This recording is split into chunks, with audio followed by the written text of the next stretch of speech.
Oh shit, this is one that we've been wanting for a long time. And so have you guys, apparently, over the years. Finally, we have a reason now to go back to 95% of the game.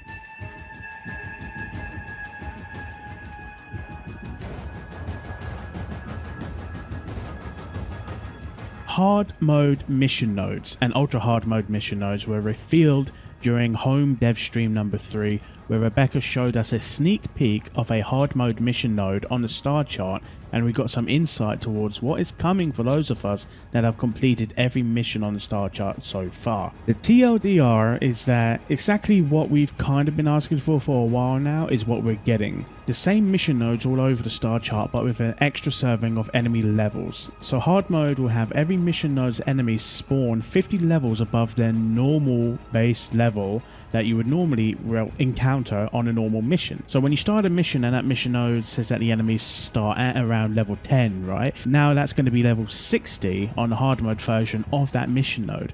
Sedna, that spawns its enemies at around level 40, will now spawn them in at around level 90 on the hard mode version of these nodes. Note that this won't affect sorting mission or syndicate missions as such, only the normal base nodes. However, it would be interesting and, in my opinion, welcome if it did. Aside from hard mode, there was a brief moment where D.E. Scott mentioned ultra hard mode that does the exact same thing, but instead of an extra 50 levels, it's 100 levels. Now, there wasn't much more said about UHM, but I hope that it's kept in the blueprint for what would be this update.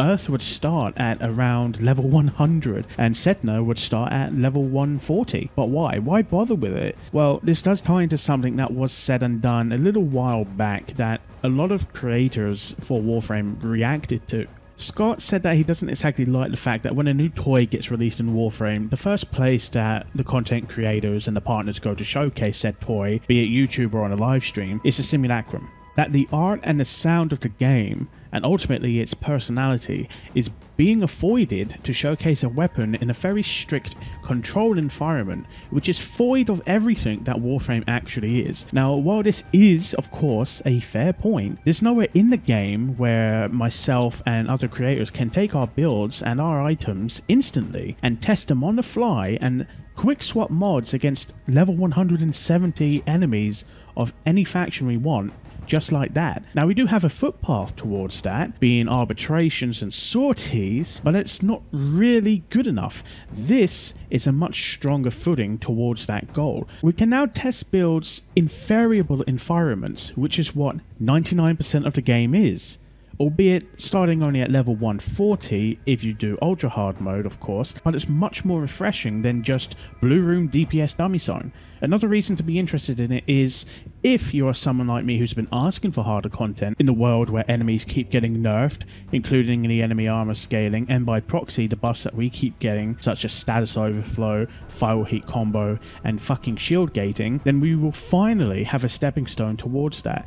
Now, for some of us, level 140 isn't difficult at all.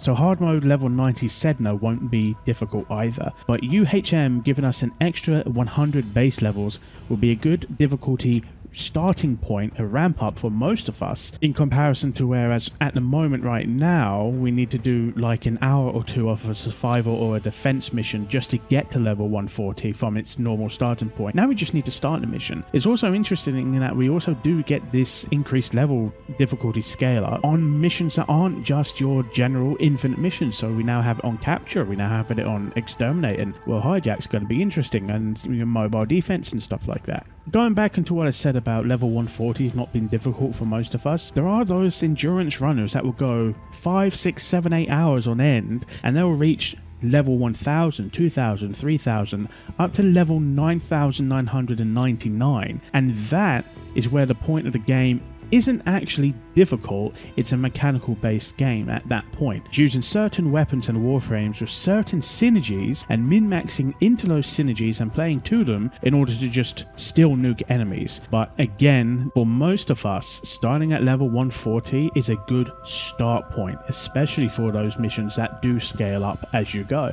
Being able to hit the higher levels sooner will now be appreciated by many of us, I feel. But, personally, just for me, I love the thought of it, so I'm fucking down down for it. Difficulty is something that doesn't just start at enemy HP and resistance value, however, so it will be interesting to see what else they introduce, if anything, with this hard mode update. Maybe slower shield regen, less shield gate usage, maybe increased enemy AI, buffing it a little bit, making it not so stupid, but most importantly, hopefully they don't slow down the current enemy level scaling like they did with the original arbitration mode.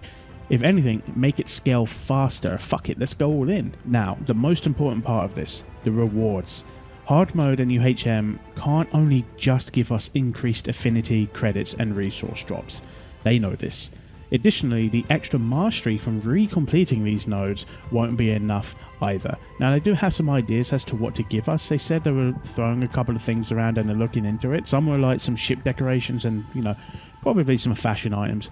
But we're going to need something more tangible, of course. They know that at least as much as well. There's nothing wrong with giving bosses brand new blueprints for brand new weapons. There's nothing wrong with adding in new mods as long as they're actually useful. Increased endo gain is always good for the majority of players. Not myself so much, but it doesn't take away from anything, so why not? Obviously, increased focus gains would be a thing due to higher affinity output, so there's that. Triple relic drops maybe, or even the relics that would drop out of a mission would instantly be upgraded to radiant. But apart from the new weapons and mod suggestions, I present something far more annoying for a developer to make. A new currency. Now wait, hear me out.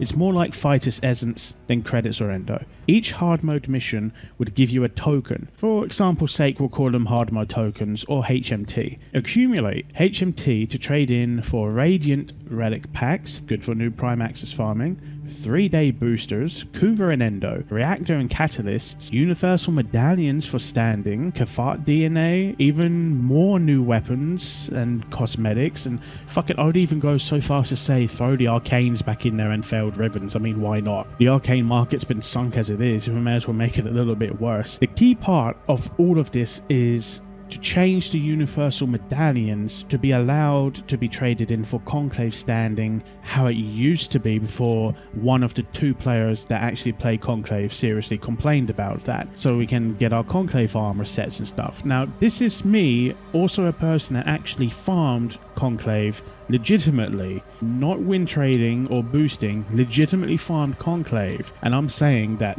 Universal Medallions need to be allowed to be traded in for Conclave standing again. This hard mode Fender, because we're going to need a Fender, should be no one other than Teshin himself. Naturally, I mean, he's all about skill and battle and honing your skills and shit, so it fits. Oh, and HMT should also be able to be traded in for Umbral Former.